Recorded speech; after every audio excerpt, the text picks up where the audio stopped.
What's everyone saying? 112K here. Hope you guys are all doing well. If you enjoyed the video, be sure to like and subscribe. It's coming home. It's coming home. It is coming home. Look, I'll be honest. I'm recording this as Sweden are taking on Ukraine, and my plan was to finish watching that game, then record, but I'm buzzing. I am just absolutely buzzing. I'm just excited. I'm excited like a lot of you watching will be, because England were able to beat Germany 2-0 at Wembley, and we are through to the quarterfinals. The first time we've beaten Germany since, 66 in a competitive match? Like some crazy shit like that, right? And what a game. What a game. It wasn't as entertaining as the two games we had yesterday, but still a brilliant match. And it didn't start that way. It did feel like it was going to be one of these boring games where typical England game in recent times, where it's just not, just not much intensity, not much back and forth whatsoever. But, look, I was impressed by what I saw. I think coming into the game with the team selection, Gareth playing a back five, the double pivot with Phillips and Rice, it was there was so many question marks, right? So many question marks where, you go to yourself, how's Grealish not starting, right? After his performance last game, how's Grealish not starting? We're playing so defensive, 7 defensive players, Rice and Phillips in a pivot again, who in recent matches haven't looked amazing, right? In that first match against Croatia, Phillips looked good, sure, but, as a whole, those two haven't looked phenomenal. And with him playing Henderson in the game before, it felt like he was getting Henderson ready to start. Even though Henderson didn't look fit enough, I did think, Gareth's just going to do it. But Henderson did eventually move on to start. But the big story is Harry Kane has finally announced himself at the tournament. Harry Kane has finally gotten himself involved. He picked up a goal in what minute did he get the goal? It was the 86th minute. Harry Kane nodded a header away, and assist came from Jack Grealish, of course, subbed on and was an instant factor.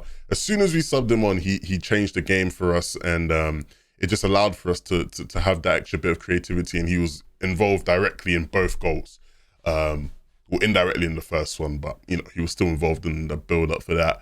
But Harry Kane, man, in the first half, it was really disappointing. He looked sluggish. He didn't look like an £100 million striker, to say the least. He didn't look like an £100 million striker. He wasn't really getting involved. His movement was poor. He's not the quickest striker of strikers. We know that about Harry Kane. But at least, he puts effort in. And it just didn't, he looked completely out of it. He had that massive chance that he completely blundered, right? The ball bounces off a Germany defender, and Kane has it, decides to take a touch to control it and try to bring it past Neuer, but it just doesn't work out, and you end up missing that chance completely. And that was right before the end of the first half. Going into the first half of a goal would have been phenomenal for us. Obviously, we win regardless, but these are chances that you're going to look back on.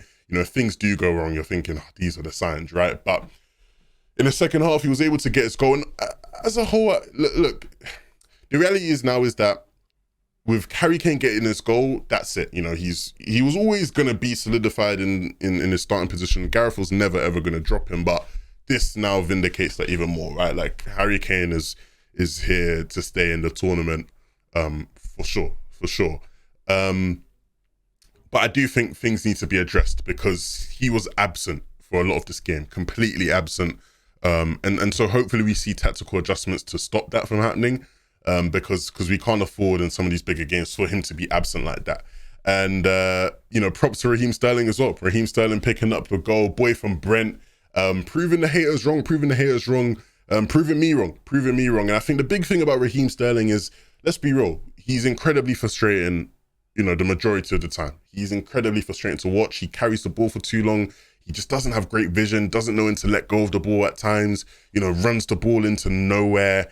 He'll do all these frustrating things, but then he will just make that one run that makes it all worth it, and he will get you that goal. And I think, the big criticism for me coming into this game was that him and Kane operate the same space a lot of the time, and so I just don't think they work together.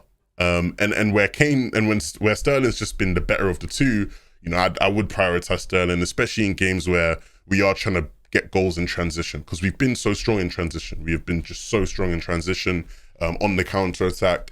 And, you know, if you look at both their goals come with both of them in practically the same position, right? Like, when I say they operate similar positions, they really do. They really do operate the same positions a lot of the time, and I don't think it helps. But it's crazy because, you know, when Grealish comes on, he's that extra bit of creativity. So we got a front three of Grealish, Kane, and Sterling. And, you know, people on Twitter talking about that could be Man City's front three next season. Crazy to think about that, right? Crazy. But genuinely, man, so excited. At the back, Harry Maguire was phenomenal. Harry Maguire and Luke Shaw. Look, I'm a Man United fan, and I know I've got my biases and whatnot, but genuinely, Luke Shaw's the best left back we have, and Harry Maguire is the best centre back we have. Harry Maguire coming back from injury, you know, he was just a rock in defence. He was a leader. He led by example. He was strong. He was physical. He won his duels. He was just everything you want in a centre back. Everything you want in a centre back. And props to John Stones and Kyle Walker. They both had their moments as well. You know, massive praise to Jordan Pickford. Massive praise to Jordan Pickford. He was sublime. Absolutely sublime. Composed, made brilliant saves. You know, I was proud. And as somebody who came into this tournament, you know, with the thought of, you know what, Dean Hendo's is not too far away from deserving that starting spot. Do you know what I mean? The only advantage Pickford has on him is the fact that Pickford plays week in, week out for his club. But look, if Pickford can perform like that, he is fully worthy of being the starting keeper for England, because that was a brilliant performance from him. And he really was key for us today. Really was key for us. I don't know, man.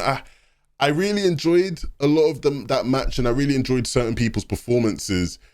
I just really want to see what we do in our next matchup against, whether it be Sweden or whether it be Ukraine. At the moment, the score in that match is 1-1, so we don't even know who it is or is likely to be. But I can't help but think, you know, there still needs to be change where Grealish has to start. Grealish comes on and we instantly get 2 goals, and he's involved in both of them. You know what I mean? That's no accident. Like, when Grealish got subbed off in last game, you know, I think Gareth did that on purpose, right? He's doing that so that he has an excuse not to start Grealish. Because if Grealish stayed on in that last game against, who was it? Was it Scotland? Was our last game Scotland? Yeah, it was Scotland, right? No, it wasn't. Who was our last game? I'm trying to think. Who was England's last game? Why can't I remember this now? We played Czech Republic. If Grealish stayed on that game against the Czech Republic, he would have got man of the match. And if he had gotten man of the match, the media would not have let him. They would not have let Southgate not start Grealish. Like, if Grealish didn't start after winning man of the match against the Czech Republic, who we just saw take out the Netherlands, you know, Southgate, people would have went for his head. More so than they already are. So I think he did that tactically, and I don't get why, because I don't get why he wouldn't want to start Grealish. Grealish always just makes an instant impact whenever he's on the pitch, and he's just such a positive. Do you know what I mean? The big difference between us and a lot of these teams is that we have Grealish and they don't. He is so phenomenal. He is so phenomenal, and he's just the key to everything we do going forward, it feels like, a lot of the time, outside of Sterling here and there. Our midfield pivot, Rice and Phillips, I did worry about them. I think I was worried that they would be dominated in the midfield, right? Because, you know, I really thought we should have created, you know, numerical advantages to deal with Goretzka and Kroos. And you could see it from minute one where Rice and Phillips were just instructed to press. One of you press and really be aggressive, the other one stay back. And sometimes it left the other one who was like left to stay back on a bit of an island, right, which was a bit dangerous, and Germany did sort of abuse that at times. Eventually, Rice got taken off for Jordan Henderson, who eventually did come on, and still, I don't think Jordan's ready, but I think the moment Jordan's ready, he will start. Gareth clearly wants him to play. No Bellingham, no Sancho, as I expected. I did say on stream today, by the way, if you're not following me on Twitch, you know, make sure you do. They didn't start. They didn't even get involved in the game. And look, you know, we won, and so we've got to be positive. I am happy. It's just a shame, man, because I do think that those guys would have been well suited to this game, and I think they would have been great for us. But look, moving on to that next round, I think, you know, as much as we give criticism to Gareth, I wasn't upset with Gareth about the back five. You know, on stream when the team news came out, I said, look, I'm not upset about the back five. If we're gonna play in transition, it makes sense because that's where we've been strongest. So it's good that at least somebody in the England coaching team has identified that and gotten Gareth to make the right, you know, sort of changes to adapt to that. It'll be about how we play now against these further opposition, right? If we go in against Ukraine or Sweden with a similar mentality of a back five and playing in transition against those teams, even though they are strong, I'm not going to be happy about that. Because I think with Germany, it's clear that they are just so strong when it comes to keeping the ball. And so it made sense to do that. But look, I'm happy. It's coming home. I'm singing for England. I'm playing for England. Let me know what you thought of the match in the comment section down below. I'll see you guys all soon. It's coming up.